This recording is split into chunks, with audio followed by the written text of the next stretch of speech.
Welcome back to video lecture series on sensors and actuators. In the last video, we have seen in module 1, 2 and 3, we have seen all the types of sensors, then its characteristics. Then the sensors classified as two categories, one for the electromechanical and mechanical sensors we have seen. And next module, we have seen all the thermal sensors and its classifications, then magnetic and smart sensors. So these three modules deals only with the sensors and its characteristics and its classifications. Now we are moving to the next topic. So in this module 4, we are going to see actuators. So I'm Dr. Yasanta from SRM Institute of Science and Technology in the Department of Electronics and Instrumentation Engineering. So these are the topics I'm going to cover in this module. So whenever we see actuators, the same as in sensors, there we have seen the selection criteria. And here also we are going to see what are the different types of actuators and what are the, how to select an actuator for various types of actuators. And in that various type of actuators, we are going to study in detail about the electrical actuators, pneumatic and hydraulic actuators. And finally, we are going to see how the actuators performance criteria and what are the steps to select an actuator.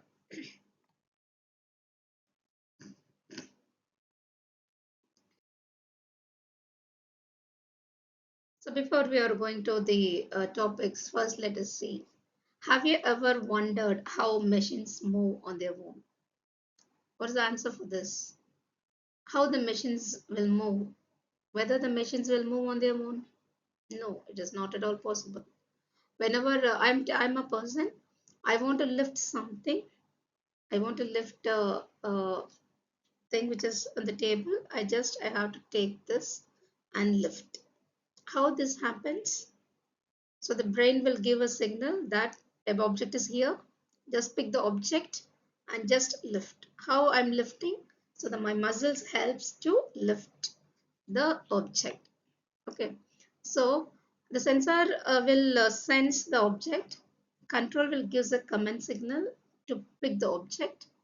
Once it gets picked, then you have to just move and keep it somewhere else. Okay. How that happens? Using our muscles only. So this action only makes the object to move to the another place. So this we call it as an actuator. It does something, some action is taken place here. So the answer to this is whether it is a robot picking objects. A robot, just pick the objects, just move and drop it there. Take another objects, just move and drop it there.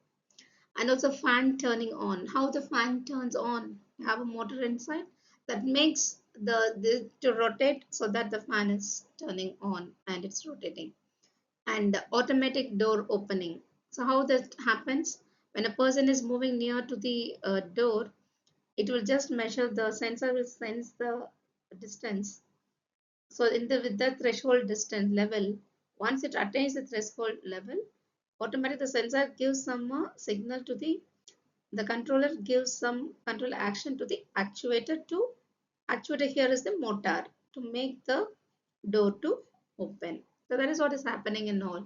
So all this happens, thing which makes something to move is called an actuator. The sensor will sense, the actuator will act. And simply we can say that sensor will senses the object and actuator will do its action. So let's move on to the topic. First, we're going to see about the actuators already discussed. It is a device that converts the control signal. Whatever the signal we got from the controller, the signal may be an electrical signal or pneumatic signal or hydraulic signal. Convert that signal into a mechanical motion. So that I can say as a definition of an actuator. So this actuator nowadays plays a role in automation field and robotics and all the control system applications by making the by enabling the movement or the force application based on and a given input. So based on the input, it do some action. Either it may be a force or it may be a movement. So based on the applications, whatever you want, the actuator will play a major role. So this next comes to the types of actuators. So the actuator is classified based on the type of what type of energy we are using. Based on the type of energy, it is classified as electrical actuators.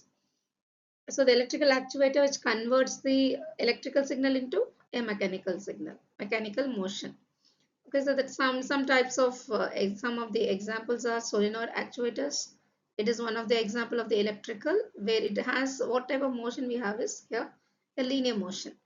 And servo motors we have the position control, and stepper motors it will move in discrete steps, not continuous one by one it will move. That is the stepper motor.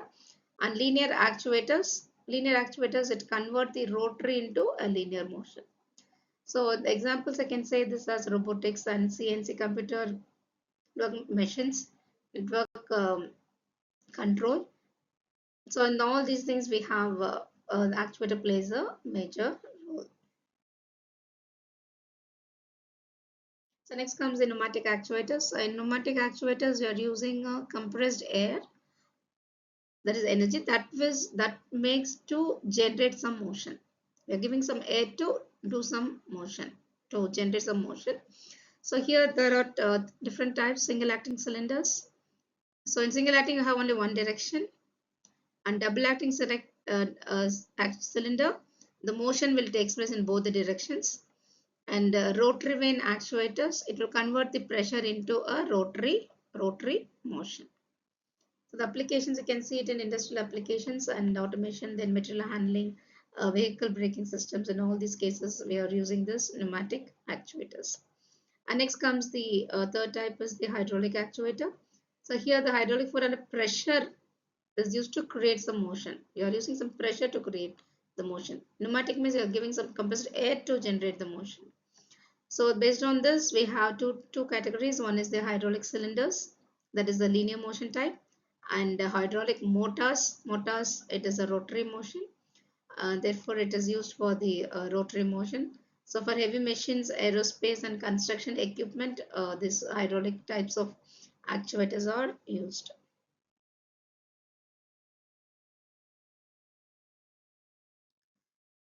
So before we are going to see about the actuators, first you should know how to select an actuator.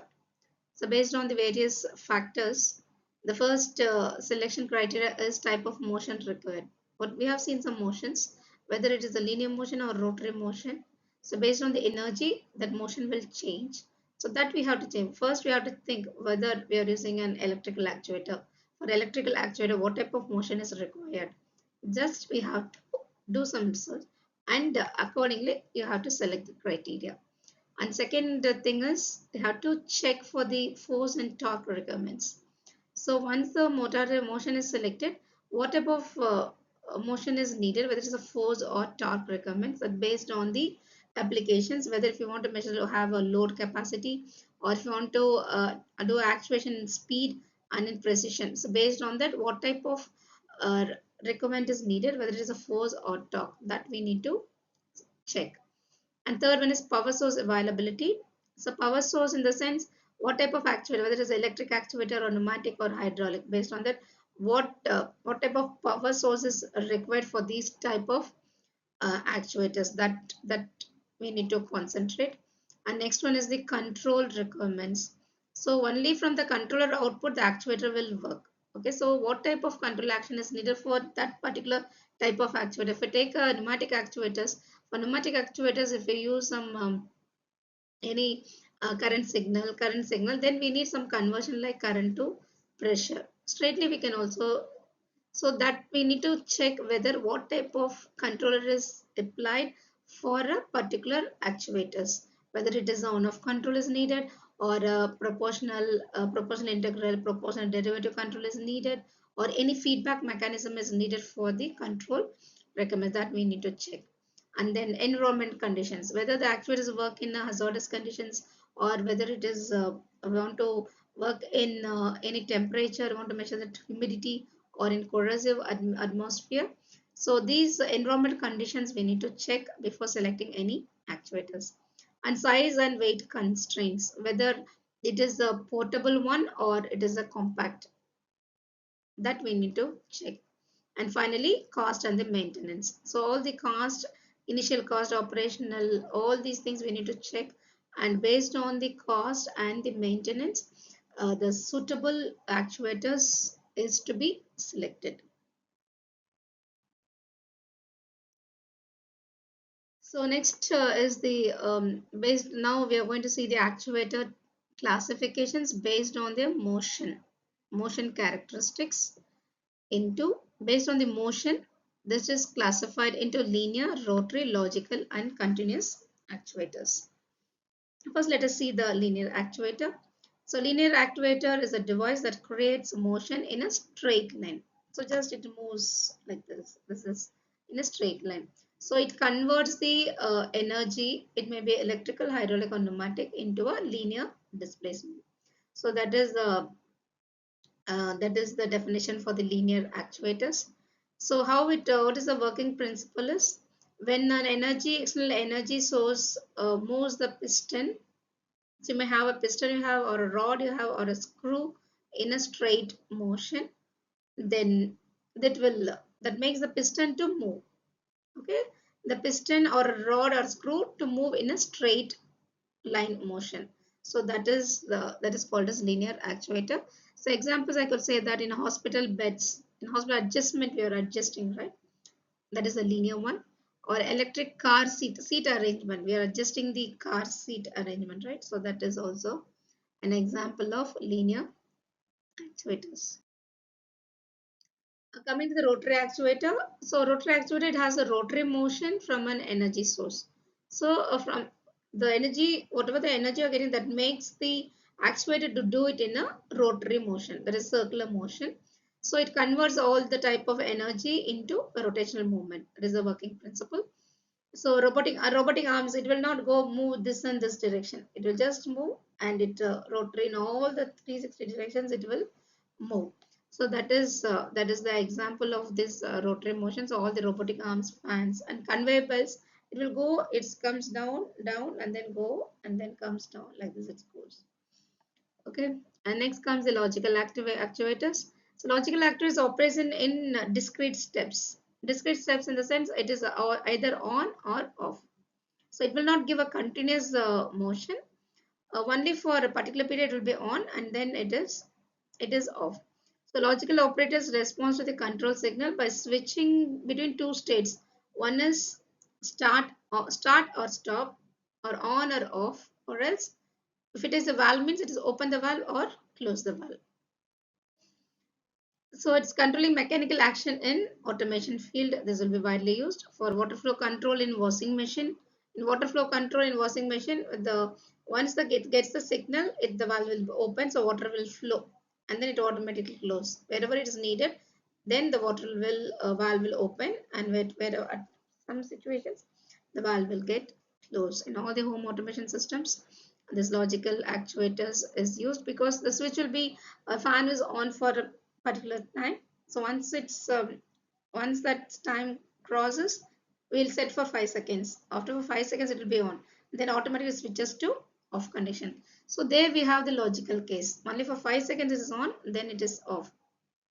Okay, then if you want to fix it as a half an hour and then off, and again after half an hour it should be off, and then again it switch on. Like that we can set the conditions like one and zeros, on and off. Then continuous actuators, when compared to the previous case, that is not a continuous one, but this continuous actuators is a continuous actuator. It will run continuously. If you take a fans, we are just continuously we are switching on the fans. Okay, the elevators and escalators, all these are continually it is running. If there is any problem comes, it is switched off. That's all. Okay, in the previous case, it is not like that.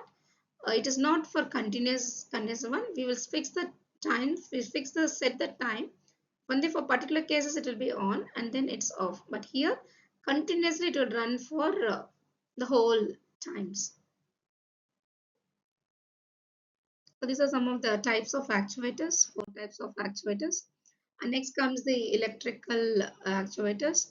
Otherwise, we call this a solid state switches. So we know what is a switch. Switch means it's on and off. Okay, whenever we get a current, it's on. There is no current means it is off. So electronic switch is a device. It controls the flow of electric current by turning it on and off. So if we want to switch on if I put the switch on, the lights will be on. So if you don't want to switch, that means you have the current flow. If you want to switch off means it gets open, so there is no current flow in that. So it will not show any of the any current flow in that, so it remains off. So electronic switches of based on the semiconductor materials, we can say that diode is a switch, we can say, then transistor is a switch, and thyristor, these are acting as a switch which controls the current flow using the voltage or the current signal. First, let us see how the semiconductor, the diode, is acting as a switch. So already we know that diode, it has two type. One is the two type semiconductor materials are placed together. One is the p-type material, another one is the n-type material. P-type junction and n-type both are joined together. So this forms a this when you give a positive supply in forward bias condition, what will happen? The depletion region will be less. So due to the depletion region is more, so more current will flow into it. So in that cases, it remains on. And during the reverse bias conditions, when you give a reverse bias, what will happen? There is more of depletion region. Due to this more of depletion region, there is no current flow in it. Therefore, I can say that there is no flow of current. That means in reverse bias condition, it is off condition. So only in forward bias it allows the current flow, and in reverse bias it will not allow the current flow. That means the current is off. So I can say this as a switch. Diode is acting as a switch. Only in one condition it is on, and in reverse condition it is off. So we can the examples, I can say rectifiers. In power amplifiers you're using rectifiers, and in all the logic circuits we can use this diode as a switch. So next comes the BJT, bipolar junction transistor. The transistor, it is operated in, we know that transistor, we can say it as act as a switch. We have three regions. One is the active region, cutoff region, and saturation region. So in and saturation region, it remains on. In cutoff region, it goes off. Okay. So the transistor is fully off in the cutoff region and fully on in the saturation region. So that's why we call transistor is also as a switch. So in cutoff region, the transistor is turned off. That means there is no current flow from the collector and the emitter. So you have a emitter based collector. Collector to emitter, there is no current flow. So this is occur when base emitter and the collector base junctions are reverse bias. So we are just making the base emitter and the collector base junction as reverse bias. So in order to for preventing the transistor from conducting. So we are just connecting this base emitter and collector base junctions are reverse bias. So the condition for the cutoff region is, if it is for an NPN transistor, the cutoff condition is you have to make the base emitter voltage less than 0.7 volts if it is a silicon transistor, and the base current is equal to 0 amperes, and the collector current 0 amperes, and collector emitter voltage can be any value.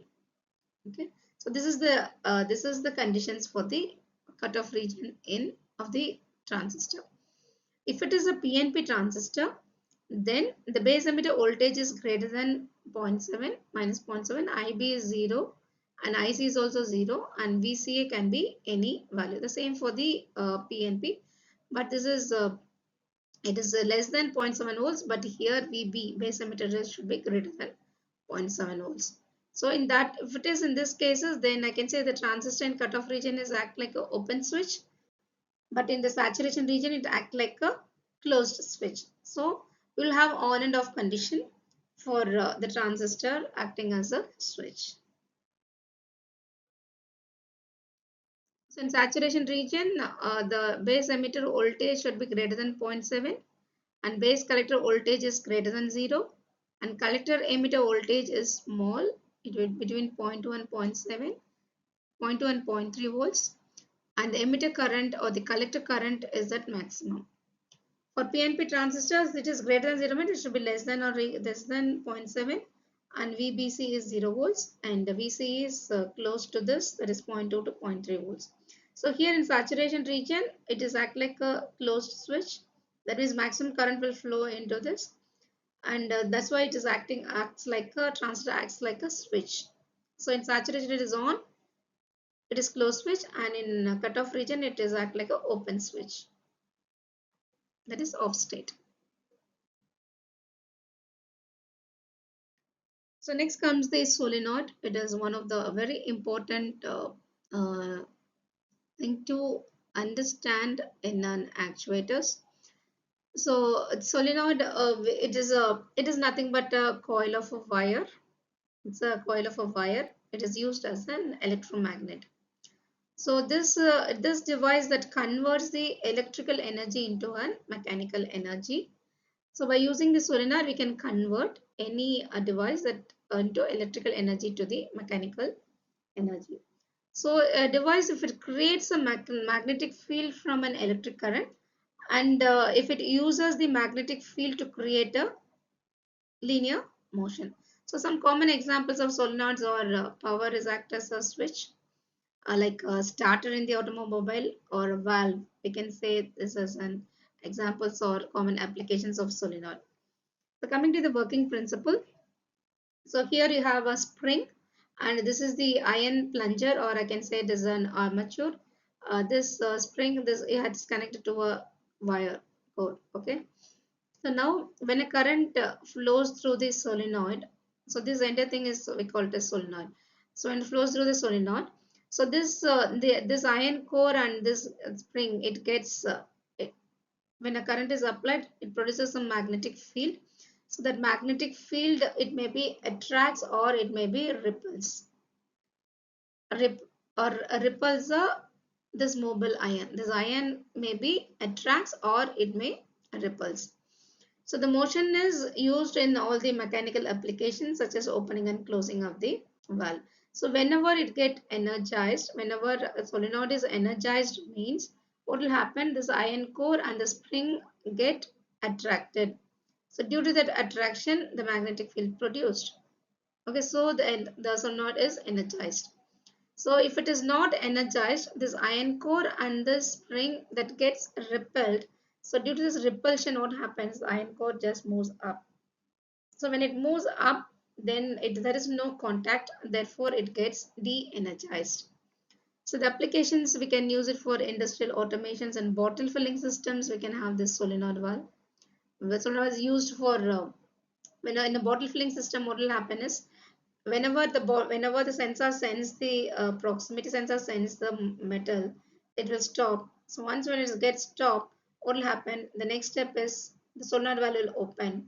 When it is open, what will happen? The liquid will or the coke will pour into the fill the bottle.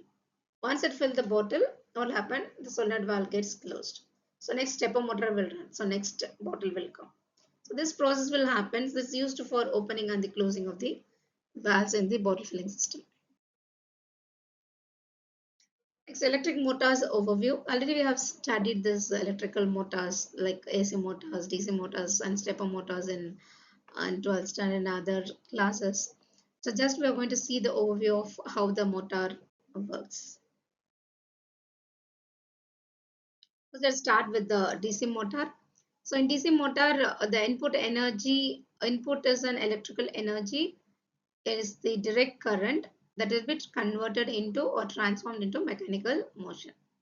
So that is the direct current motors. So the types of DC motors. So we have so here in this topic we have only the brushed DC motor. So the working principle here, it uses this is the motor construction.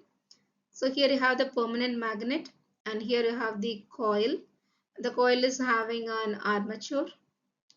Armature is placed in all the coils. Okay, then and you have the commutator. You have the brushes and the commutator to switch the current direction in the rotor.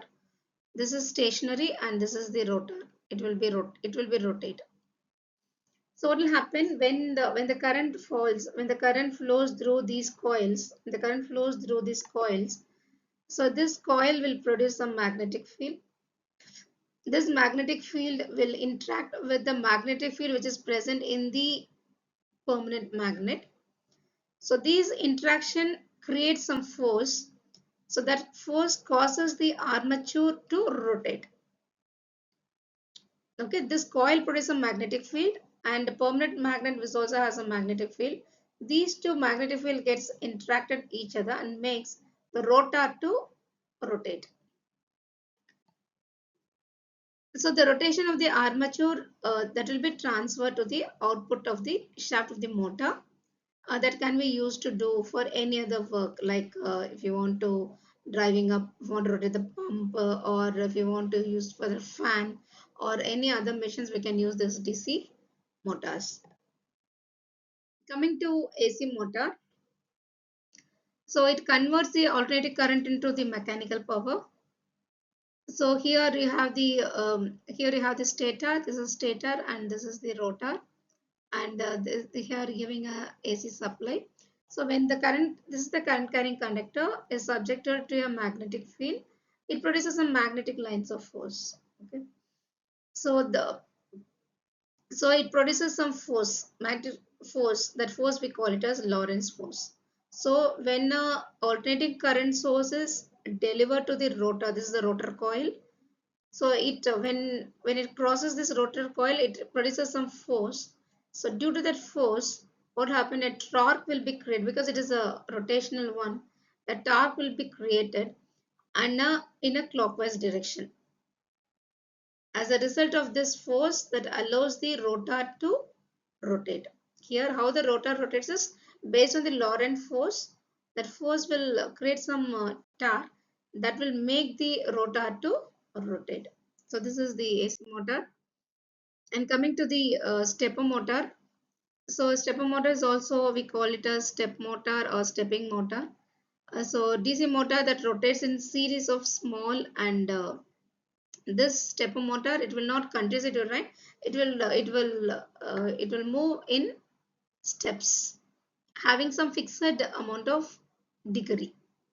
So see, this is, here you have the this is the stator, this is the stator, and this is the rotor. Here you have the stator coils are wound on the stator, so that is the stator winding. Okay, so on stator one you have on the stator you have all the teats. The teats are wired with the coil, while the rotor is either a permanent magnet. So now we have three different steps how this stepper motor will work. So here you have A, B, C, D, A, B, C, A, B and C, A plus and A minus, and B plus and B minus, C plus and C minus. We have three different categories. So now when A is at the initially the coil A is energized. When the coil A is energized means it is be aligned, the rotor is aligned with the magnetic field. Okay, so when it is aligned within the magnetic field, what will happen?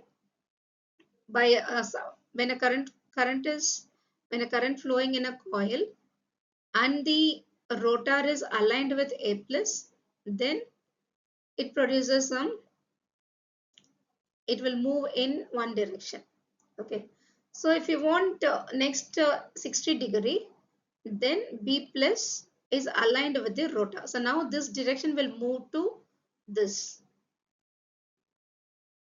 So once it gets energized, next this turn will come here. This B plus will come. So this B plus will be aligned with the rotor, aligned with this rotor. So now this is in 0-degree. Now it is moved to this. The next step, it is 30-degree. And then the next coil will come. That gets energized with the other rotor. So now it comes to this 30, then 60-degree, then 90-degree. Like that, it every step by step it will goes. Suppose I want only 4-degree, 4 positions only I want to stop, then we have to divide this 360 by 4. So each one at 90-degree, first 90-degree it will 4 times. Okay, 360 by 4 is 90-degree. Okay, first 90-degree, then 180 degree, then 270 degree, and then 360 degree. Like that, it will divide the angles into four categories. So based on the number of steps, whatever we want, accordingly, this will be move. The stepper motor will move. This is the first condition. It is in 0 degree. Now it is B plus is aligned with this rotor. That's why it is 30 degree. And in this case, this is aligned with this third coil. Now it is 60 degree. So if it is aligned with A minus, then it is 90 degree. Like that, for each, whenever the coil gets energized, the rotor and this gets aligned in one direction, then accordingly the rotor will move. So the angle will change. So next comes the pneumatic actuator. So it is a device which is used to compressed air to convert the energy into a mechanical. So we are using some compressed air to convert into an in a mechanical motion. So best example is the control valves. So this is the control valve. So it is used in all the industrial applications wherever you want to control the flow level, then pressure and temperature. We can use this pressure actuator, pneumatic actuators. So here you have this is the diaphragm and this is the spring, and here you have the stress stem, and under the at the end of the stem you have a valve plug, and here you have the flow direction will be in this. Okay. So whatever the signal we get from the controller, it is an electrical signal that should be converted into pressure signal by using I to P converter. Once the current is converted into pressure, that pressure will be sent here. So when a pressure is applied to this, what happened? The spring, when the pressure is applied to the diaphragm will have a spring. When the pressure is given, this gets compressed. The spring gets compressed, and this valve plug will move. So when the valve plug is coming to this position, it will control the flow. Full water will not be flow in this direction. So whenever the valve plug at this position, what will happen? All the water will flow. That means at that time, the flow will be very high. If you want to control the flow, accordingly, the pressure should be less. When you give us less number of pressure, less number of compression, so this valve plug will not move fully. It will be halfly it is filled. So less 50% of water will come out. If you want full 90%, then valve plug should be so at 3 psi. When you're giving a 3 psi, the valve plug will not be fully it is not be fully closed. It's fully open, so more water will flow will be there. At the 15 psi, it is fully closed, so only a few less amount of water will come at the output. So in this way, we can control this acts as an actuator will control its motion. Due to that, the valve plug is moved accordingly for the opening and the closing of the valves. This is what's the example. And next comes the hydraulic actuators.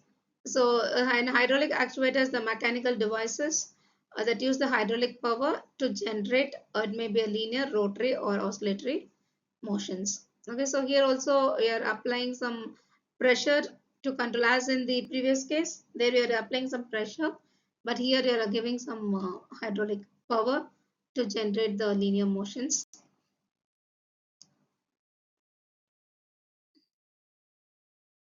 So here you have to adjust the piston. When you adjust the piston, what will happen?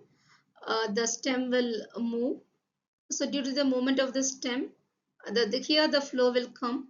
So by adjusting there you are giving the pressure, but here you are giving some electrical signal to adjust the piston. So due to the adjustment of the piston, what will happen? This will the piston will go inside. Here you have the sealing rings, and this will make piston will make uh, this lower rings to go inside, so that it will affect the flow. If you are moving the piston up, what will happen? If you are rotating the piston up, there you have the flow can be easily go into the valve. So this is the hydraulic valves. And the next comes the shape memory alloy. So shape memory alloy is nothing but it is a class of metallic materials. That means its shape alloy, it will return back to its predetermined shape. So whenever a heat is applied, what will happen? It undergoes some deformation. So once it gets deformed, again return back to its original shape. So that is called as shape memory alloy. So it has the unique property. Due to this unique property, it whatever the phase it is changes and return back to the same phase. So that is called as shape memory alloy. Here there are two phases. One is the high temperature phase and low temperature phase. High temperature phase we call it as austenite. So when the state memory alloy is heated above the austenite temperature, start temperature, what happens is it will transform back to the previous state, austenite phase. Okay, which is the original, stronger and more ordered structure. So at high temperature, it transforms to the back to the austenite phase. Martensite phase is low temperature phase. So in this phase, the atomic and whatever the atomic arrangement is present, that gets altered without breaking the bonds and allowing the materials to be reshaped. So that is martensite. So coming to the speed of the operation. So we have to check how fast the actuator can move from one position to another position.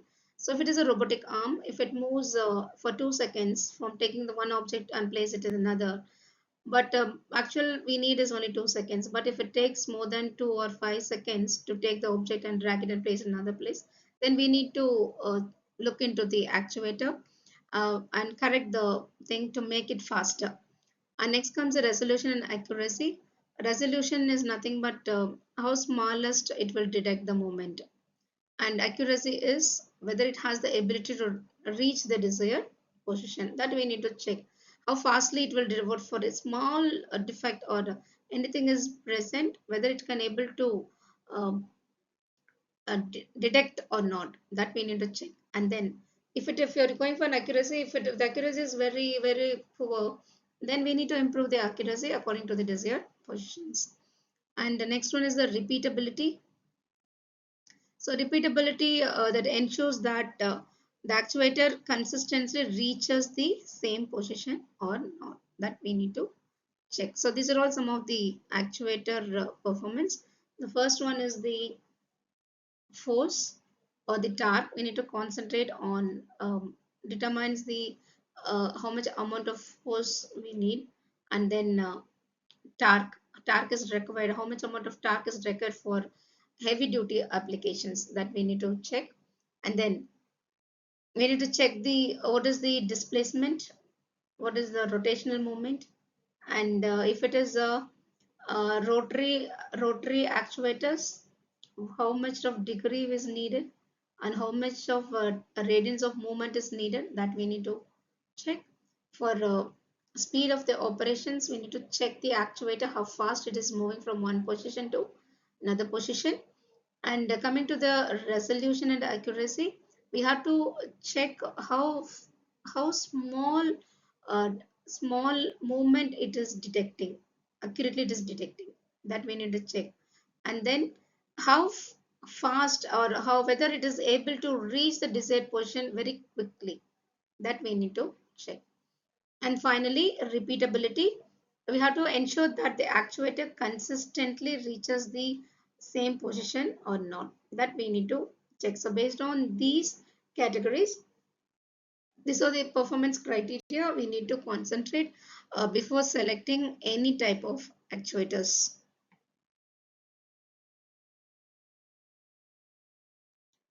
And next comes the relays. This is the final topic of this module. So electromagnetic relays. We know what is the relay. So relays are it is nothing but an electrically operated switches. Okay. So here, so in which by changing a current in one electrical circuit, that switches the current it may be on or off in another circuit. So that we call it as a electromagnetic, or I can say it is a relay. Because changing a current in one circuit, that will switches a current. It may be in on or off in another circuit. That is called a relay. So here the relay diagram is given. So whenever there is a current in this solenoid, this is the coil, and this is the armature. Here it is connected to NO, normally open and normally closed. So whenever there is a current, what will happen? This coil gets attracts towards the armature. So the armature gets attracted towards the coil. So this gets closed. That means there will be a current in the flow. In that cases, this normally closed. It gets normally closed. So this normally open will not be there. It is open because only the NC coil will work at the time. So when there is a current in the solenoid of the relay, the magnetic field is produced, which attracts the iron armature and pushes the rod so that it closes the normally open and opens the normally closed switch contacts. So whatever is open, that gets closed, and whatever is closed, that gets open. So that is what is the relay. So this happens whenever there is a current. So whenever there is a current, what happens? The armature coil gets pulled or attracts towards this coil. So due to this attracts towards this coil, the closed will becomes open and open becomes closed. So this is the relay working principle. So coming to the summary of the module 3, so we have started with the actuators, and we have seen the what is the definitions of an actuator and where we can use these actuators, and what are the different types of actuators based on the motion. So electrical actuators, then we have logical, then continuous we have, and we have seen the different types of actuators and how the actuators are used in motors, in AC motors and then DC motors. And then we have seen stepper motor, how the stepper motors will work based on the different steps of motion. And then we have seen the different electrical switches. We can see how the diodes act as a switch, and using in both in forward direction and in the reverse direction, how this diode acts as a switch. And similarly we have one more switch as a transistor act as a switch, how the transistor behave in active region, I mean saturation region, and how the transistor behave in the cutoff region. Saturation region is the switch act as a closed switch, and the cutoff region it act as a open switch. So that comes the electrical switches. And next comes the solenoid, how the solenoid will work in bottle filling system, how the solenoid will opening and closing the valves whenever liquid is flow into the, or whenever the liquid fills the bottle.